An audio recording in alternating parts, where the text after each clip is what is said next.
Most men will never reach the top, not because they lack intelligence, not because opportunities passed them by, not because the world conspired against them.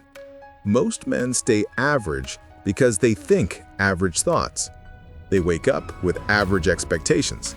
They accept average standards. They surround themselves with average people who validate average ambitions. And then they wonder why their lives feel so painfully ordinary. The top 1% isn't a genetic lottery. It's not reserved for the lucky or the connected. It's a mindset, a way of processing reality that most men were never taught, and most will never adopt because it demands too much of them.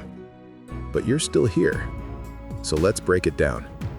They take complete ownership. This is the foundation, the non-negotiable, the line that separates extraordinary men from everyone else. Most men blame the economy, their upbringing, the boss, the system. They find external reasons for internal problems, and in doing so, they hand away all their power.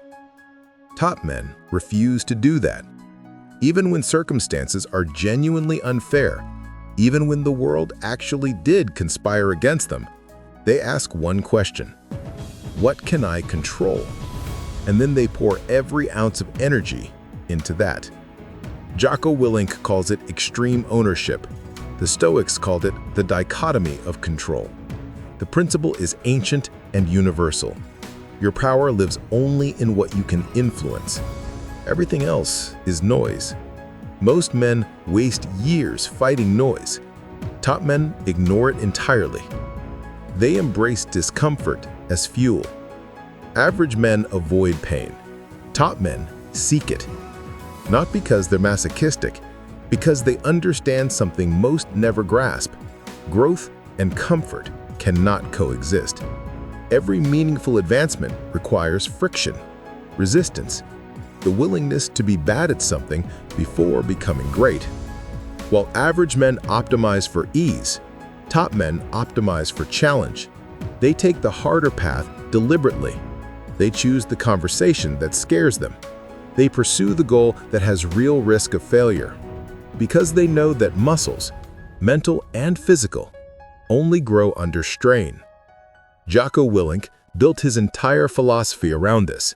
He calls it callousing the mind, deliberately exposing yourself to difficulty until difficulty loses its power over you. Most men will never understand that.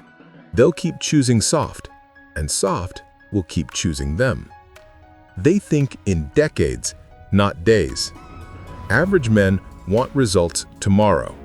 They start the workout program and quit after 2 weeks because the scale didn't move. They launch the business and abandon it after 3 months because profits didn't materialize. They live in constant reaction mode, chasing dopamine hits, discouraged by every setback. Top men operate on a different timeline. They plant seeds, knowing the harvest is years away. They make decisions based on where they want to be at 50, not where they want to feel at 5 o'clock. They delay gratification, not because it's easy, but because they understand that every great outcome is purchased with patience. Jeff Bezos calls it regret minimization. Warren Buffett calls it long-term compounding. The language differs. The principle doesn't. Short-term thinking creates short-term lives. Top men refuse to live that way. They guard their attention like gold. Most men give their attention to anyone who asks. The notification, the news cycle, the gossip, the drama. They scatter their focus across 1,000 meaningless inputs and wonder why they can't build anything meaningful. Top men treat attention as their most valuable currency. They ruthlessly eliminate distractions. They say no more than they say yes. They protect their mental environment the way most people protect their bank accounts, because they know that what consumes your attention eventually consumes your life. Cal Newport calls it deep work, the ability to focus without distraction on cognitively demanding tasks. It's becoming the rarest skill in the modern world. and the men who master it will dominate the men who don't. Your attention is either building your future or building someone else's. Choose wisely. They are students forever. Average men stop learning after school ends. They coast on what they know. They protect their ego by avoiding new challenges. They surround themselves with people who don't make them feel stupid, and slowly, invisibly, they calcify. Top men approach life as a permanent education. They read, they listen, they ask questions that reveal what they don't know. They seek mentors who've walked paths they haven't. They embrace being wrong because being wrong is the fastest path to being right. Charlie Munger said, "The key to wisdom is knowing what you don't know." Most men pretend to know everything. Top men admit they're just getting started.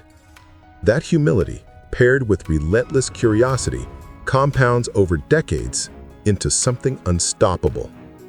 They control their inner world. Most men are victims of their own minds. Negative self-talk runs on repeat. Limiting beliefs dictate what they attempt. Emotions hijack them at the worst moments. They react to life instead of directing it. Top men have done the inner work. They've examined the stories they tell themselves. They've challenged the beliefs that hold them back. They've developed practices, meditation, journaling, therapy, that keep their inner world aligned with their outer ambitions. Because they understand something profound. External success built on internal chaos always collapses. The empire means nothing if the emperor is at war with himself. So where does this leave you? Reading about mindset won't change yours. Only implementation will. Most men consume content like this, feel inspired for an hour, and change nothing. They're addicted to the feeling of growth without the friction of actually growing. Don't be that man. Pick one principle, just one, and start living it today. Take ownership of something you've been blaming on others. Choose one discomfort you've been avoiding. Make one decision based on the decade, not the day. Small hinges swing big doors. The top 1% isn't a destination, it's a direction. Start walking.